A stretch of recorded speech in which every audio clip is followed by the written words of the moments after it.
Obrigado, Pai. Obrigado porque nós sabemos que está tudo bem, nós não vivemos por circunstâncias. Irmãos, a palavra diz que o justo vive pela fé. Sabe, o justo viver pela fé não é o que muita gente acredita, né? O justo vive pela fé, então significa que o justo vive acreditando em Deus. Claro, o justo acredita em Deus.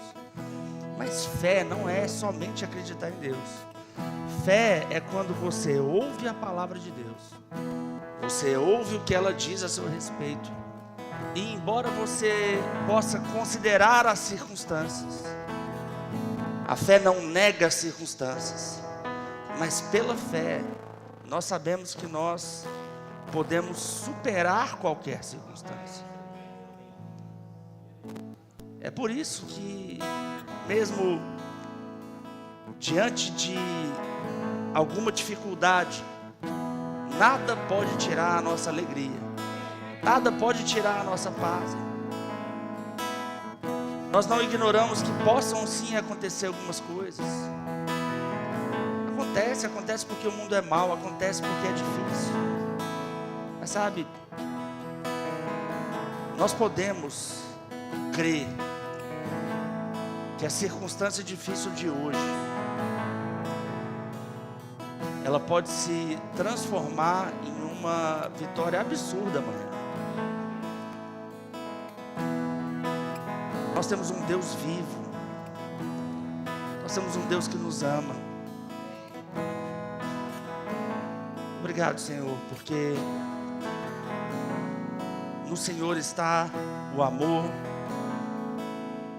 está o Espírito que nos faz compreender a sua palavra. Eu peço, Senhor, nessa noite, para que essa compreensão da palavra seja plena nas mentes e corações dos seus filhos que estão aqui nessa noite. Oro para ser dirigido pelo seu Santo Espírito, por meio dessa mensagem, falando aquilo que está no seu coração, Senhor. Eu posso ser guiado completamente pelo seu Espírito por meio da sua palavra. Te agradeço pela sua vontade e sua verdade, nos alcançando em todas as coisas. Em nome de Jesus, Pai. Amém, amém. Glória a Deus. Pode sentar. Boa noite, queridos. Você está bem? Graças a Deus. Graças a Deus estou de volta.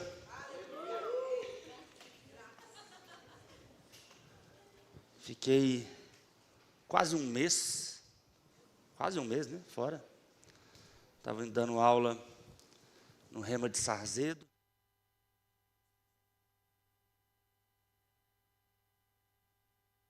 Que ia me silenciar, né? O inimigo está furioso. E está ali. E tem nome. E depois, tivemos a oportunidade, eu e a Natália, de ensinar no encontro de casais da Igreja Verbo da Vida Milionários. Mas, graças a Deus, estamos de volta. Muita saudade do nosso povo, né? Ontem teve um batismo maravilhoso. Não vou falar de novo não, fica tranquilo, Calvin. Já foi falado pela manhã, mas foi muito satisfatório para mim manter algumas pessoas mais um tempinho dentro da água. Abre sua Bíblia em Efésios capítulo 1.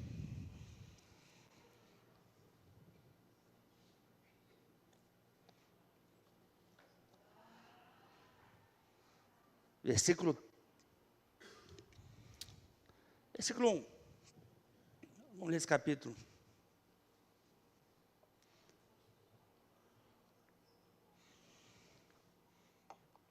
Todo mundo achou? Paulo, apóstolo de Cristo Jesus, pela vontade de Deus, aos santos e fiéis em Cristo Jesus que estão em Éfeso Para quem ele dirige a carta? Para a igreja de Éfeso, amém? Eu sei que nem todo mundo está familiarizado com essa forma de se dirigir à igreja, mas a Bíblia, em todas as circunstâncias, o apóstolo Paulo se dirige ao povo de Deus como o povo santo, como santos. Eu sei que pela nossa cultura, a gente transformou essa palavra santos em alguém que nunca erra. E as pessoas falam, mas eu não sou santo. Pessoas crentes falam, eu não sou santo. Mas eu quero te dizer, a Bíblia discorda de você. Mesmo você não acertando todas as coisas, a Bíblia te chama de santo. Amém? A vocês, graça e paz da parte de Deus, nosso Pai, e do Senhor Jesus Cristo. Bendito seja o Deus e Pai de nosso Senhor Jesus Cristo, que nos abençoou com todas as bênçãos espirituais nas regiões celestiais em Cristo.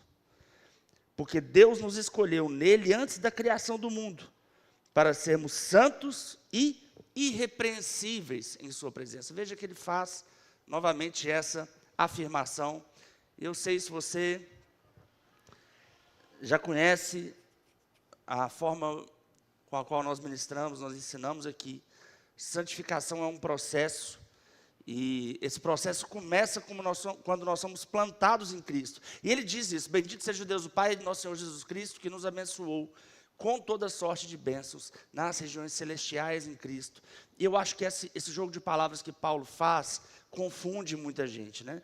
Como assim ele me abençoou nas regiões celestiais? Então, quando eu morrer, eu vou alcançar as bênçãos. Irmãos, não faz muito sentido. A bênção vir após a morte.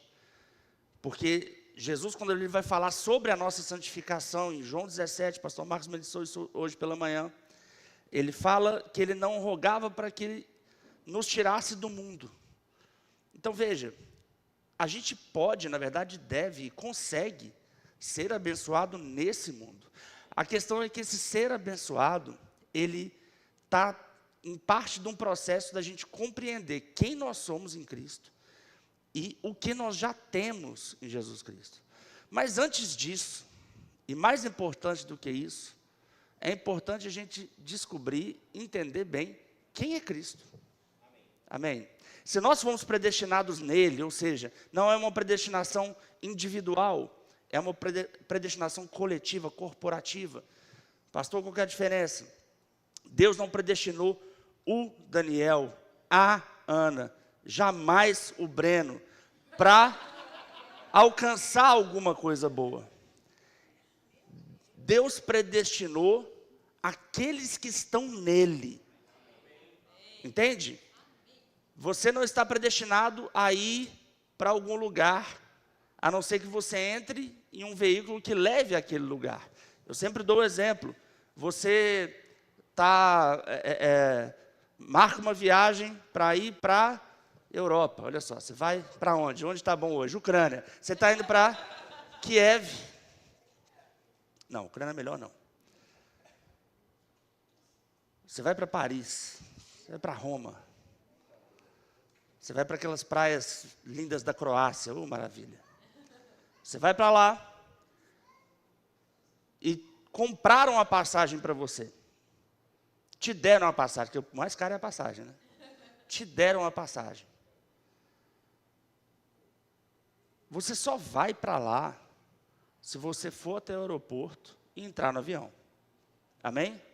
Mesmo que você já tenha recebido de graça essa passagem, você só vai se você entrar no avião. E aí sim você vai chegar lá. Predestinação bíblica funciona dessa maneira. Eu vou alcançar as coisas que a Bíblia diz que eu vou alcançar se eu entrar exatamente naquilo que a Bíblia me ensinou a entrar. Se eu entrar nele, se eu fizer as coisas que estão relacionadas com ele. E aqui ele vai falar isso.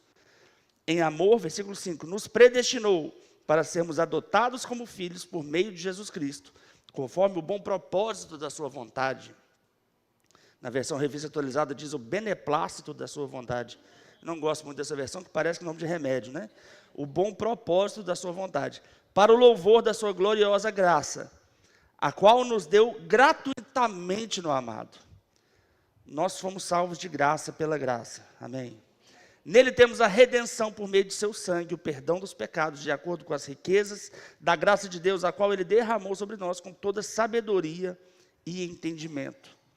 E nos revelou o mistério da sua vontade, de acordo com o seu bom propósito, que ele estabeleceu em Cristo.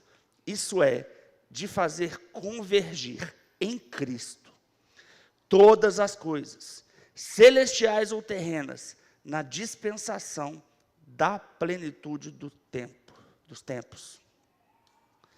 Nele fomos também escolhidos, tendo sido predestinados, de novo, predestinação coletiva, nós como todos, nós como povo santo, nós como fiéis, conforme o plano daquele que faz todas as coisas segundo o propósito da sua vontade. Você percebeu quantas vezes tem a palavra propósito nesse texto? O bom propósito, o propósito. Versículo 12. A fim de que nós, os que primeiro esperamos em Cristo, sejamos para o louvor da sua glória. Nele, quando vocês ouviram e creram na palavra da verdade, o evangelho que os salvou, vocês foram selados com o Espírito Santo da promessa, que é a garantia da nossa herança. Outra versão vai dizer o penhor da nossa herança. O que significa isso? Quando nós recebemos o Espírito Santo, essa é a garantia de que, embora a gente não veja Deus, a gente não tenha visto Jesus Cristo, significa que se a gente tem dentro de nós o Espírito Santo, por ele nós seremos resgatados. É isso que ele vai dizer. A garantia da nossa herança até a redenção daqueles que pertencem a Deus, para o louvor da sua glória. Eu comecei lendo esse texto porque eu sei que algo que confunde muito os cristãos é entender quem nós somos em Cristo, primeiro como identidade, o direito que nós já temos e como nós usufruímos desse direito. Porque quando você olha para a igreja como um todo, não estou dizendo na igreja Verbo da Vida, mas para a igreja como um todo, se você parar para ter um mínimo de pensamento crítico, você vai ver que algumas pessoas parecem viver coisas melhores do que outras em Cristo. Parece que algumas pessoas estão conseguindo alcançar algumas coisas e outras conseguindo alcançar outras, e talvez você pense, mas eu não estou alcançando nada. Irmãos, talvez aquele que está alcançando alguma coisa é que esteja alcançando nada. Porque quando nós estamos em Cristo, nós temos um novo propósito. Existe um bom propósito de Deus na nossa vida. A gente não busca o Senhor para matar a fome que se abriu na nossa alma quando nós estávamos no pecado. Vou te explicar de uma forma bem simples para você entender. Vamos supor que exista algum homem que no tempo do pecado era mulherengo. Você acha que se ele chegar na igreja e tudo que ele desejar é ficar atraente para mulheres? Às vezes pode, Breno, nem sempre, mas o mínimo talvez é importante. Mas para que ele possa usar disso, para poder se tornar uma pessoa infiel, ele está buscando um propósito dentro de Deus? Não, ou seja, uma fome que ele tinha no pecado. Quando a gente coloca sobre isso, sobre infidelidade, sobre adultério, sobre essa pilantragem e tal, a gente consegue entender melhor. Mas tem muita gente que chega na igreja e acha que o que Deus faz é abençoar financeiramente.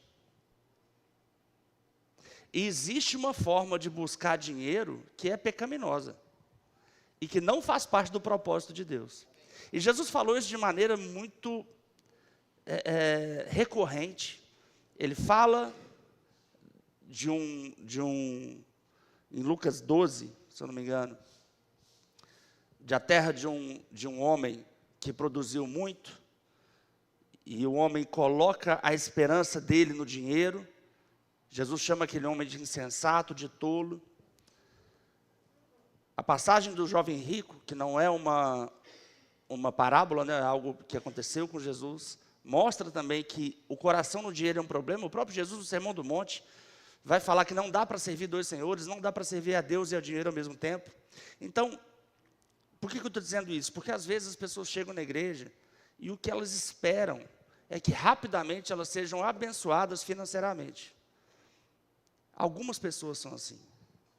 Irmãos, se o seu coração, para identificar Deus na sua vida, está relacionado com o seu bolso, você ainda não entendeu Cristo. Porque as coisas estão começando em Cristo. A bênção financeira pode vir? Pode, deve e vai. Amém? Entretanto, antes que ela venha, é importante que você se certifique que ela não vai te roubar de Deus. Porque se o recurso financeiro chegando na sua vida vai te tirar do propósito, ou mesmo aquela coisa que você sempre desejou. Nós entendemos errado também o que é pecado. A gente acha que pecado é um conjunto de coisas para serem feitas. Eu posso fazer isso, não posso fazer aquilo. Posso fazer isso, não posso fazer aquilo. Se a gente perceber nas Escrituras, o Senhor Jesus Cristo tem uma ideia um pouquinho diferente de pecado em vários momentos. O jovem rico, por exemplo, o pecado do jovem rico não foi doar todo o dinheiro dele para os pobres. Você lembra disso? Vai lá em Lucas 18, vou te mostrar isso. Eu estou também assumindo que todo mundo já sabe o que eu estou falando e não faz sentido, né? Lucas 18.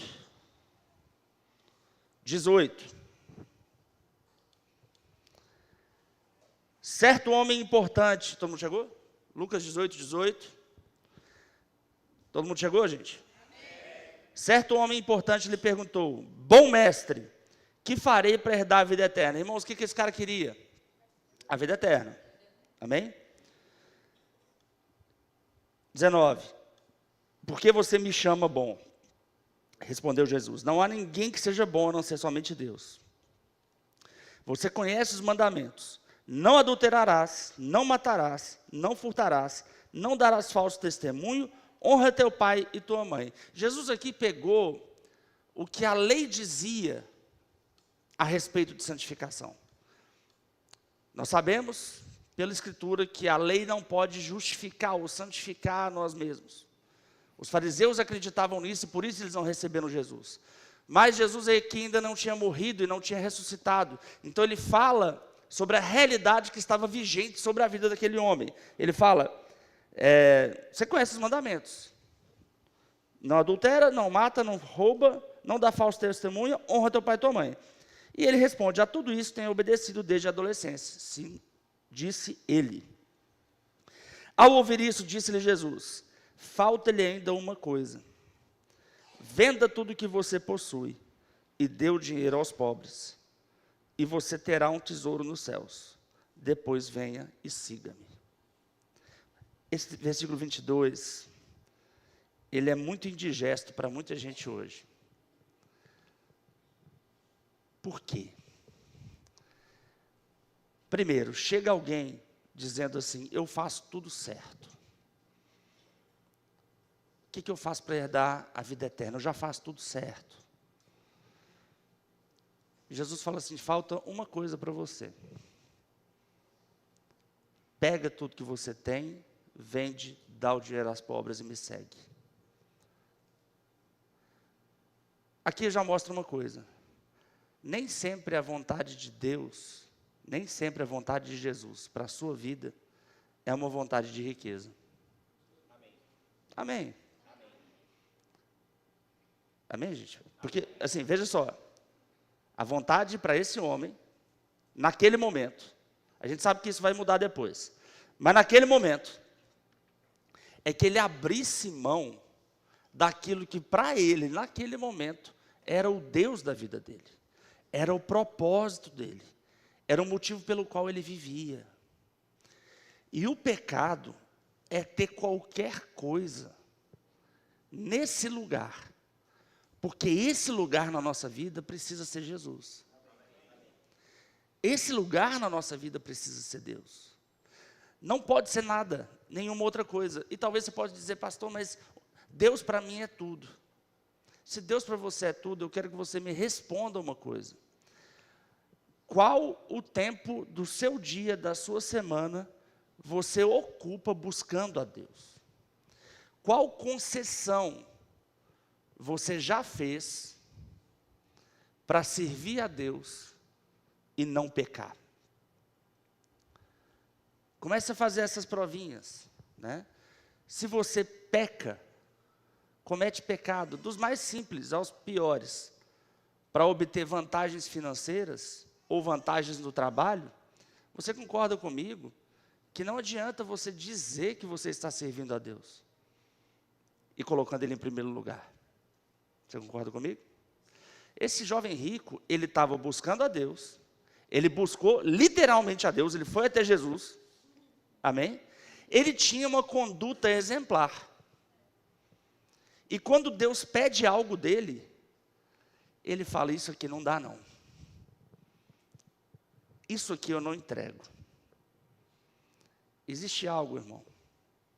Seja sincero com você mesmo, você não vai responder para mim não. Na sua vida, que você fala, isso eu não entrego. O pai da fé, ou o pai dos da fé, como nós aprendemos, o Abraão sacrifica, ou leva para o sacrifício, o filho dele. Que não era só um filho, não era questão emocional dele como filho. Mas estava nele a promessa da descendência dele. Deus pede, Abraão entrega.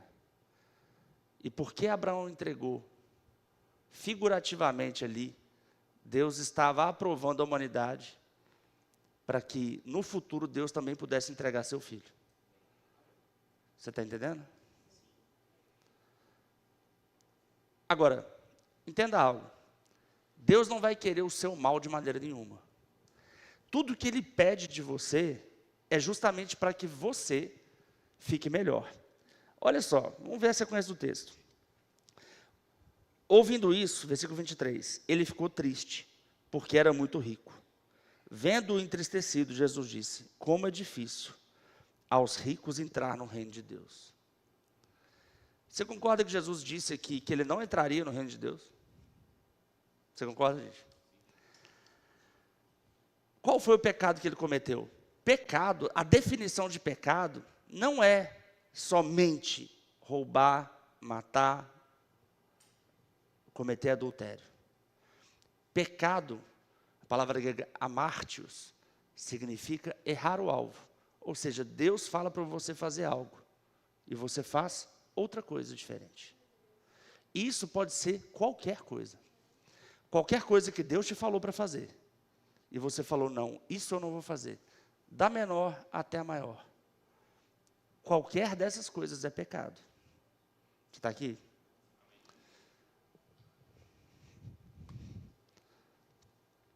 De fato, é mais fácil passar um camelo pelo fundo de uma agulha, do que um rico entrar no reino de Deus. Os que ouviram isso perguntaram, então quem pode ser salvo? Jesus respondeu, o que é impossível para os homens é possível para Deus. Pedro lhe disse, nós deixamos tudo o que tínhamos para seguir-te. Respondeu Jesus, digo-lhes a verdade, ninguém que tenha deixado casa, olha só as coisas que Jesus coloca como inferiores a ele. Casa, mulher, irmãos, pai ou filhos, por causa do reino de Deus, por causa de quê? Do reino de Deus. Não é à toa, não é você desejar. Deus não é um Deus, desses deuses das religiões esquisitas aí, não, vou levar meu filho para sacrificar, por escolha minha. O sacrifício que nós fazemos a Deus não pode ser por escolha nossa, tem que ser uma direção dele. Veja, por causa do reino de Deus, tenha deixado casa, mulher, irmãos, pai ou filhos, por causa do reino de Deus. Versículo 30, deixará de receber na presente era, muitas vezes mais, e na era futura, a vida eterna. Jesus estava querendo tirar algo daquele jovem rico? Estava, gente? Não. O que Jesus disse aqui, na sequência do texto, é que ele receberia, ainda na presente era, muitas vezes mais. Amém? O nosso erro é não confiar plenamente em Deus. E achar que o pouco que a gente já está em mãos, e aquilo já nos dá alguma satisfação, é o suficiente. Né? Não, isso aqui eu não quero, não. Aí Deus pede, você fala, não. Só que Ele quer te dar mais do que aquilo que você tem. Na verdade, Ele quer te dar coisas que você não sabe nem que você poderia ter. Confiança em Deus. Esse é o grande problema da humanidade hoje. Esse é o grande problema da igreja hoje. A igreja, por falta de conhecimento, confia pouco em Deus. Confia pouco que o propósito de Deus é melhor do que o nosso propósito. Amém. Bendito seja o Deus, o Pai de nosso Senhor Jesus Cristo. Ele já nos abençoou com todas as bênçãos espirituais nas regiões celestiais, acessadas como? Pela fé. Quando eu olho, primeiro, o que a Escritura me ensina a fazer, e eu me entrego e obedeço tudo que a Escritura me ensina a fazer, amém? E segundo, quando eu tenho direções pessoais alinhadas com a Escritura, e eu sigo essas direções, independente se aquilo pode me causar algum prejuízo imediato ou não. Quantas vezes, e a Bíblia tem vários exemplos disso, né? Esaú, que é chamado de profano, porque ele estava com fome, desesperado, com medo de morrer, e ele troca o direito de primogenitura dele, passando para Jacó, por causa de um alívio imediato. O mais difícil de falar sobre essas coisas é que a maioria das pessoas buscam o Senhor somente para ter um alívio imediato. E o negócio é o seguinte: se você busca a igreja para ter um alívio imediato, você tem. Amém? Normalmente você tem. Porque o Senhor também, Ele não quer que você procure Ele com fome. Agora, o mais importante é nós entendermos que o nosso Deus não pode ser as coisas que Deus nos dá. O nosso Deus é apenas um. Amém? Eu sempre falo daquela frase do Timothy Keller. Ele dizia o seguinte: se eu tiver, espaço em branco, tal coisa, se eu tiver tal coisa na minha vida, eu vou ser feliz. Pensa nisso na sua vida. O que te falta na vida para ser feliz? O que você precisa ter na vida para ser feliz? Para ser pleno? O que você precisa? Se eu tiver tal coisa, eu vou ser feliz. O que está nesse lugar, em branco, é o seu Deus de verdade. Vocês estão quietinhos? Está tudo bem com vocês? Porque Deus não é alguém que ocupa um lugar na minha prateleira. Deus é aquele que guia o que eu faço da minha vida. É aquele que me guia para tomar decisões. Se eu viajo ou se eu fico. Se eu mudo de emprego ou permaneço. Aonde eu sirvo, o que eu faço, o que motiva você a tomar as decisões do dia a dia. Se o que te motiva está centrado em Cristo, tudo aquilo que a palavra fala sobre aqueles que estão em Cristo, vão se aplicar a você. Tudo aquilo que fala sobre aqueles que estão predestinados naquilo, esse é o avião. Não adianta dizer, eu tenho a passagem comprada, a passagem está aqui na minha mão. Olha aqui, olha a minha passagem, eu sei, mas o avião está lá e ele vai sair. O avião que vai para aquele lugar, que vai trazer você para acessar toda essa sorte de bênçãos, está na prática da palavra. Amém? Vai em Tiago, capítulo 1.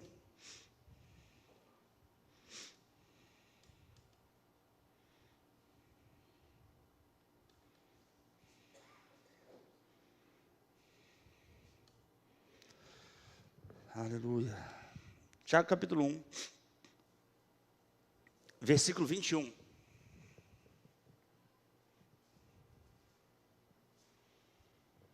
Tiago 1, 21.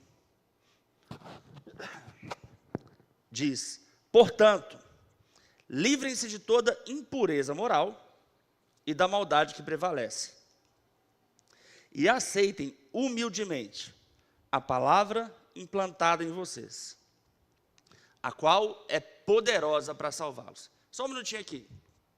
Quem é que te salvou? Quem salvou? Jesus. O que Tiago está falando então? Que a palavra implantada é poderosa para salvá-los. Porque essa salvação é um processo contínuo.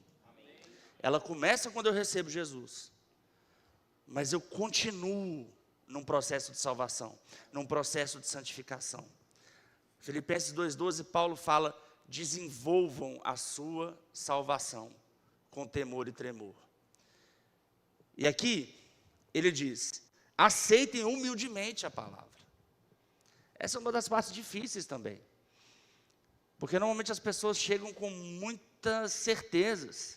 E eu entendo, até certo ponto eu entendo, porque tem muita gente tentando enganar muita gente, né? Então,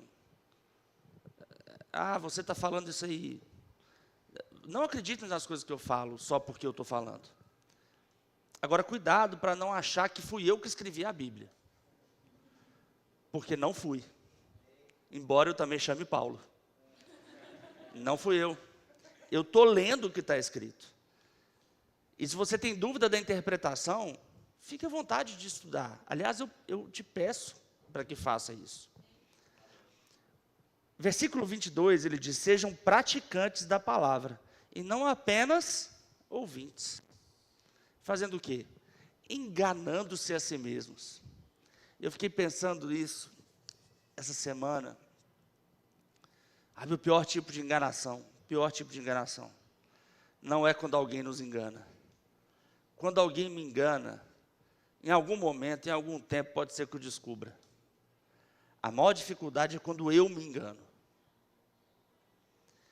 Porque quando eu me engano, eu saboto a mim mesmo. E eu sou o próprio escudo no meu próprio ouvido, no meu próprio pensamento, para lutar contra a verdade. Faz sentido? E ele fala: o que é enganar a si mesmo? É você só ouvir a palavra.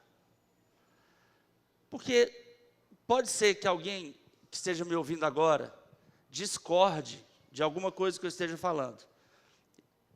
E eu não vou entrar no mérito. Mas em algum momento, pelo que, assim, eu estou apresentando o texto bíblico, e a gente é muito bíblico aqui nessa igreja, a gente mostra muito o que a palavra está ensinando. Quando você ouve, e só ouve, pode ser que você tenha uma falsa sensação que você está praticando só porque você está ouvindo. Não, eu estou ouvindo, eu estou lá, eu estou na igreja, todo domingo eu estou na igreja. Tá, mas você está fazendo? Não, porque a carne é fraca. Mas você está fazendo? Não, mas isso aqui é difícil. Não, mas a minha situação é complicada. E é muito interessante como que a gente tem um poder muito forte, irmãos, para passar pano para a gente mesmo. A gente tem muita facilidade para dizer o que o outro deve fazer. No lugar dele, essa mulher é muito boba, como é que ela está fazendo isso? Esse cara é muito trouxa, por que ele está fazendo isso? Pelo amor de Deus, fulano, como é que ele não muda a vida dele? E quando é com a gente sempre tem muita justificativa para falar por que eu não consigo fazer o que a palavra me diz para fazer. Esse é o ponto central. O maior inimigo do homem costuma ser o próprio homem. Eu conheço Não vou contar essa piada aqui não, mas é uma piada muito boa.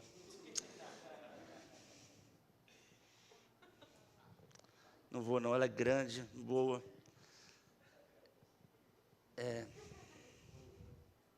Mas eu vou resumir ela.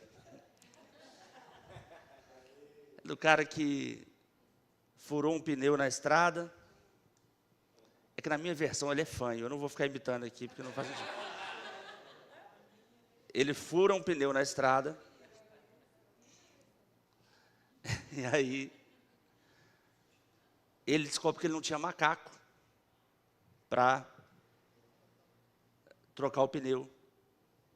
E aí passa um cara de bicicleta, pergunta se pode ajudar. Ele falou, não, eu preciso de um macaco para trocar o pneu. Ele fala, olha, tem um cara naquela casinha lá no fundo, tá vendo? Você desce aqui, ó, essa estradinha, essa trilhazinha, tem uma casinha lá no fundo. Ele tem macaco lá, mas esse cara é chato, não gosta de emprestar nada. E aí, ele desce argumentando, pensando, treinando o argumento na cabeça dele, como que ele ia convencer o cara a emprestar o macaco para ele. E ele desce pensando, vou falar com ele, que meu carro está ali em cima. Aí não, isso ele não vai aceitar, ele vai me xingar, enfim. Ele vai brigando com o cara na cabeça dele, no final ele chega e ele briga com o cara de verdade. Pega esse macaco seu enfim. Quando o cara atende a porta. Às vezes é assim com a gente. Você ouve a palavra e você briga na sua cabeça com o porquê que você não consegue fazer aquilo que a palavra está dizendo para você fazer. Infelizmente, algumas pessoas me colocam, ou colocam algum dos ministros que pregaram aquela palavra, no lugar de quem ela briga. Né? Eu estou ensinando aqui, não, o pastor está falando isso, mas não tem jeito. Não, mas pastor, não dá para fazer isso não. Ele vai falar assim, tem que fazer porque tem que fazer. E aí, no final, você está brigando comigo, e você está enganando a si mesmo, brigando comigo sozinho.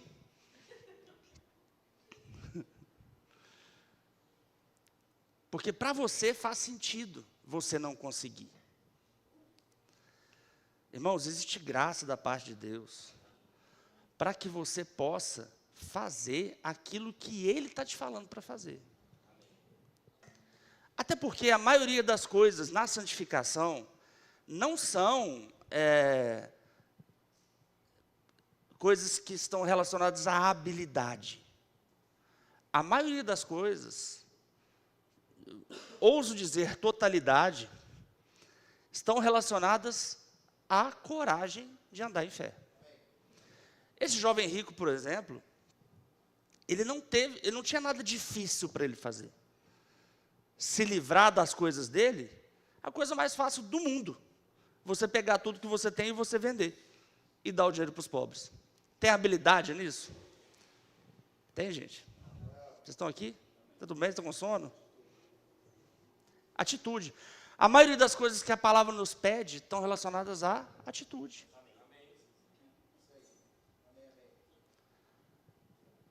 A gente fala que não consegue, mas eu queria que você trocasse pelo menos por 1 minuto na sua cabeça.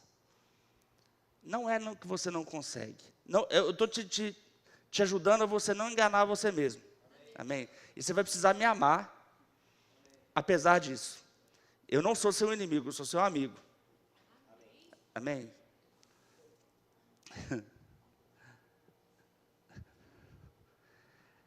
Não diga eu não consigo. Diga eu não quero. Porque essa é a verdade. Aleluia. Você está digerindo, eu entendo. Não diga eu não consigo. Entenda, eu não estou te acusando de nada. Eu nem sei o que está rolando na sua vida. Mas não diga eu não consigo. Diga eu não faço porque eu não quero. Porque, seja porque você tem medo de fazer, e você não sabe do que é da consequência, seja porque você tem medo de abandonar alguma coisa.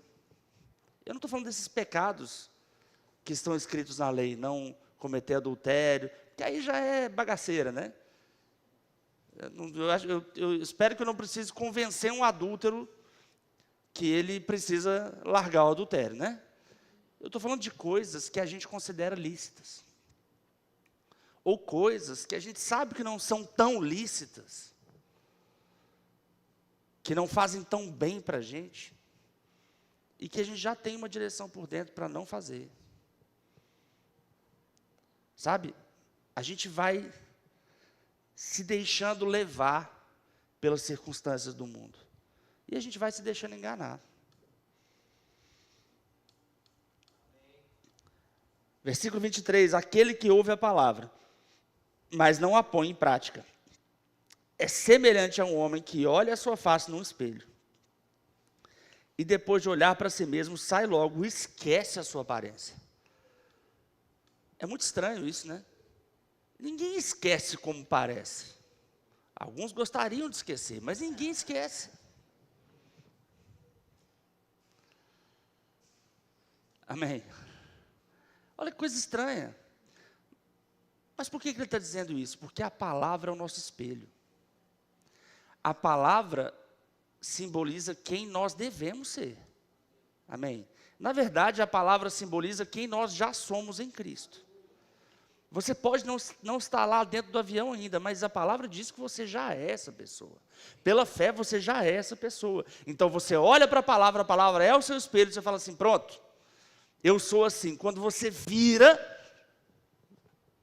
e não pratica, você esqueceu quem você é.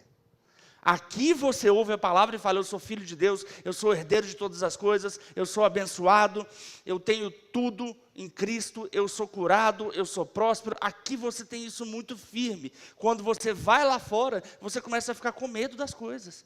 Ah, será que eu vou quebrar? Será que eu vou falir? Será que eu vou perder emprego? Será que eu não vou conseguir fazer as coisas?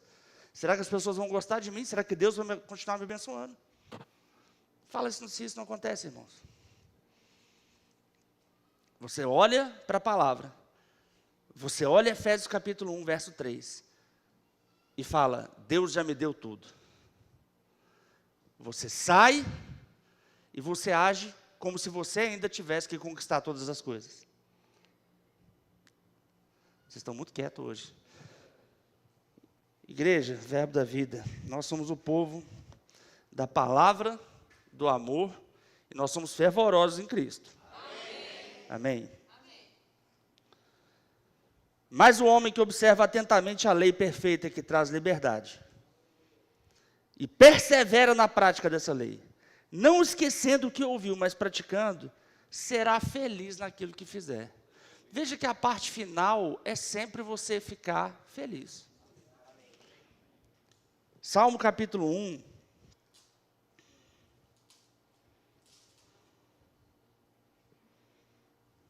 Está abrindo um salgadinho aí, bicho. Barulho de chips aqui. Que isso?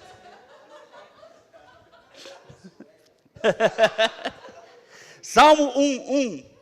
Como é feliz aquele que não segue o conselho dos ímpios, não imita a conduta dos pecadores, e nem se assenta na roda dos zombadores.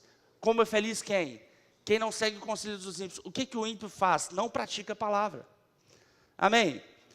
Ao contrário, sua satisfação está na lei do Senhor, e nessa lei medita dia e noite, é como árvore plantada à beira de águas correntes, dá fruto no tempo certo, e suas folhas não murcham. Tudo o que ele faz, prospera. O que faz para tudo que eu fazer prosperar? Ouvir e praticar a palavra, irmãos. Ouvir e praticar, não me esquecer de quem eu sou. Enganar a si mesmo é a coisa mais triste que tem. E o pior, o diabo entra muito nessa sociedade junto com você para você enganar você mesmo. Porque tem gente que vem, ouve e fala, que bom, eu sou próspero. Que bom, eu sou curado, que bom, eu sou isso. Mas a segunda-feira não é igual ao domingo. A segunda-feira você age em conformidade exatamente como qualquer outra pessoa normal. E até é muito estranho isso, porque as pessoas falam assim, cara, por que você vai na igreja? Não, vou na igreja porque eu creio em Cristo e tal. E muitos veem pessoas indo na igreja e falam assim, mas a minha vida ela é melhor do que a vida desse povo que está indo na igreja. Eu sou mais santo do que essa pessoa que está indo na igreja. Você conhece gente assim? De vez em quando eu lembro que algumas pessoas chegam para mim e falam assim: não, fulano, tão gente boa, bonzinho demais, não, cara maravilhoso, ele só não é crente. Tem muita gente assim. E é muito triste pensar que existam pessoas que não estão se denominando cristãos e que parecem mais com Cristo do que pessoas que se denominam cristãos. Não é? É muito triste. E evidencia muito essa questão da prática da palavra. Porque se você ouve, você pratica. Se você ouve e pratica, você se santifica. Se você ouve, pratica e se santifica, você acessa esse lugar de receber essas bênçãos da parte do Senhor. Amém? E eu não estou dizendo só de dinheiro. Dinheiro pode estar envolvido, mas não é sobre dinheiro que a gente fala. Prosperidade não é dinheiro. Tudo que ele faz prospera significa tudo aquilo que você fizer vai dar certo. Na sua família, a sua família vai dar certo, a sua família vai prosperar. A sua criação de filhos vai prosperar, o seu casamento vai prosperar. Não é sobre dinheiro, é sobre você fazer as coisas do jeito certo. Porque a realidade é que a gente não sabe fazer as coisas do jeito certo. Porque falta na gente uma coisa que só Deus tem, que é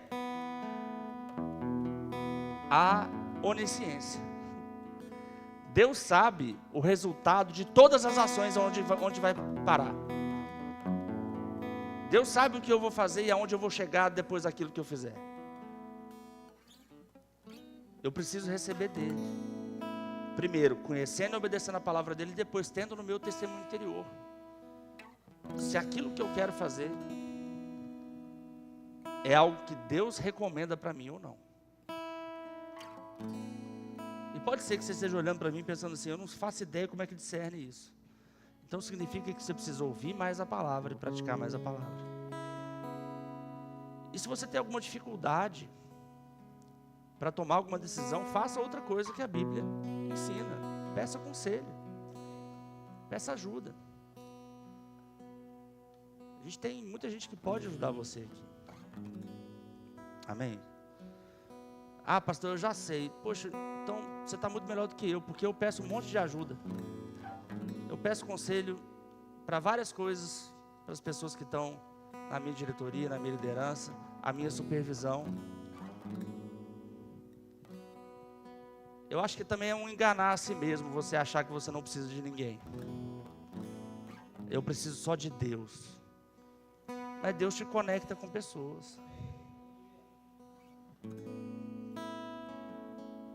Aí eu preciso só... Não, mas eu falo com Jesus no meu quarto e Ele fala comigo. Está parecendo que Ele fala com você, não. Você fala com Ele, eu tenho certeza. Mas Jesus estabelece uma igreja para a gente poder ser codependentes, interdependentes, para a gente poder ajudar uns aos outros. A inspiração que vai te isolar, ela é demoníaca. E ela não está na prática da palavra. Efésios capítulo 4 vai dizer que o corpo, unido pelo auxílio de todas as juntas, cresce e edifica-se a si mesmo. É bíblico a gente buscar ajuda. Não buscar ajuda e achar que vai dar certo é enganar a si mesmo. Não buscar conselho e achar que vai funcionar é enganar a si mesmo. E o pior, pode ser um grande sinal de soberba. Eu sei que muitos de vocês são muito inteligentes e muito bem-sucedidos. Eu sei que o mundo nos ensina a ficar igual o bicho do mato, com medo de todo mundo, né? Mas é importante também a gente jogar as nossas armas no chão, sabe? Às vezes,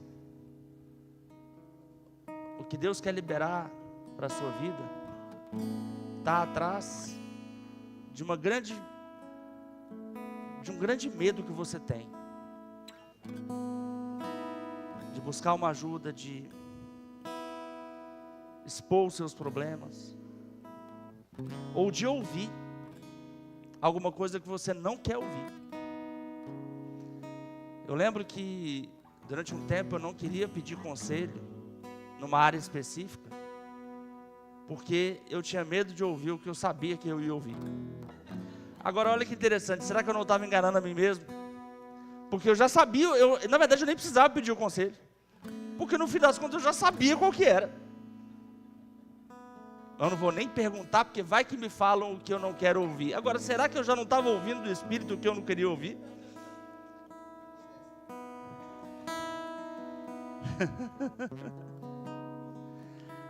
Coisa triste, irmãos, é enganar a si mesmo. Que coisa triste.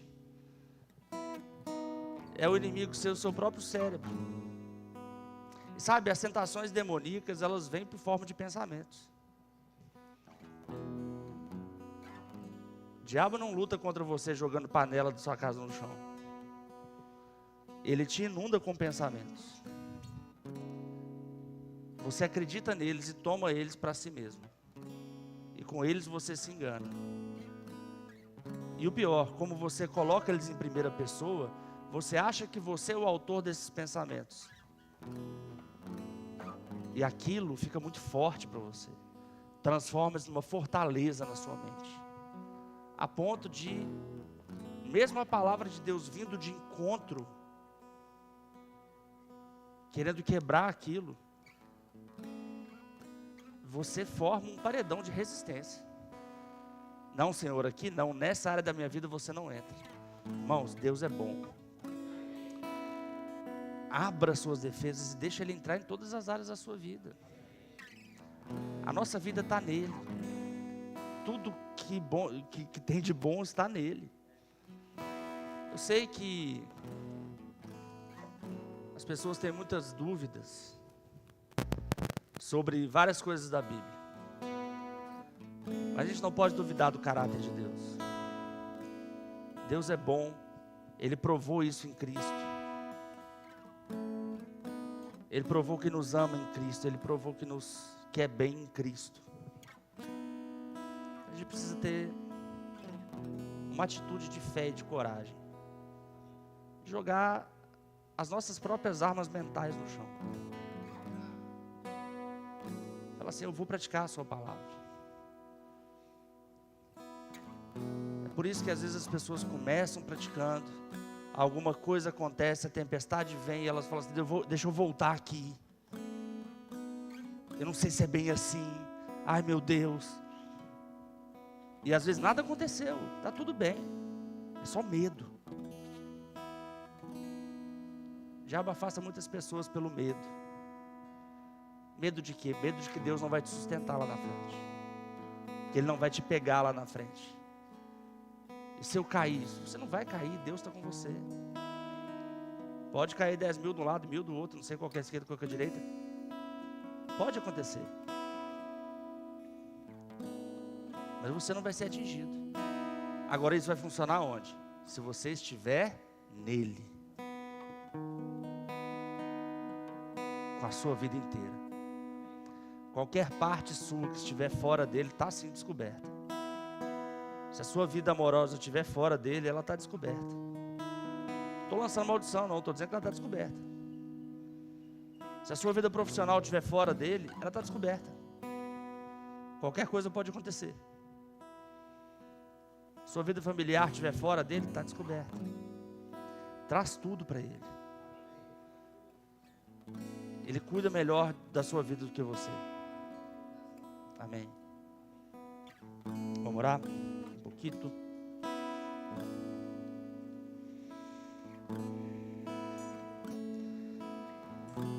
Eu falei aquela frase do Timothy Keller, né? Eu queria que você fizesse algo nessa noite. Muito importante. Se você estiver tal coisa, né? Se eu tiver tal coisa, eu vou ser feliz. Tem gente que coloca nesse lugar: se eu tiver dinheiro, eu vou ser feliz. Tem gente que coloca nesse lugar: se eu tiver um casamento, eu vou ser feliz, né, Breno?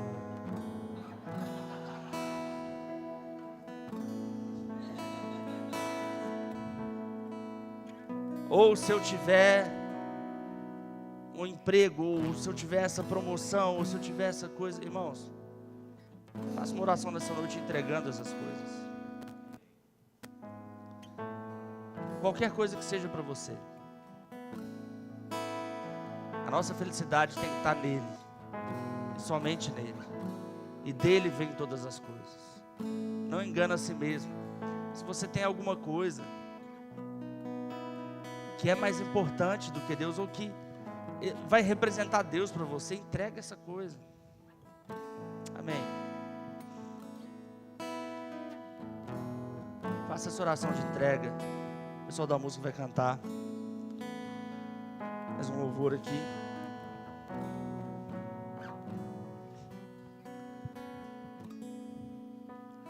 O pessoal da música vai cantar mais um louvor aqui.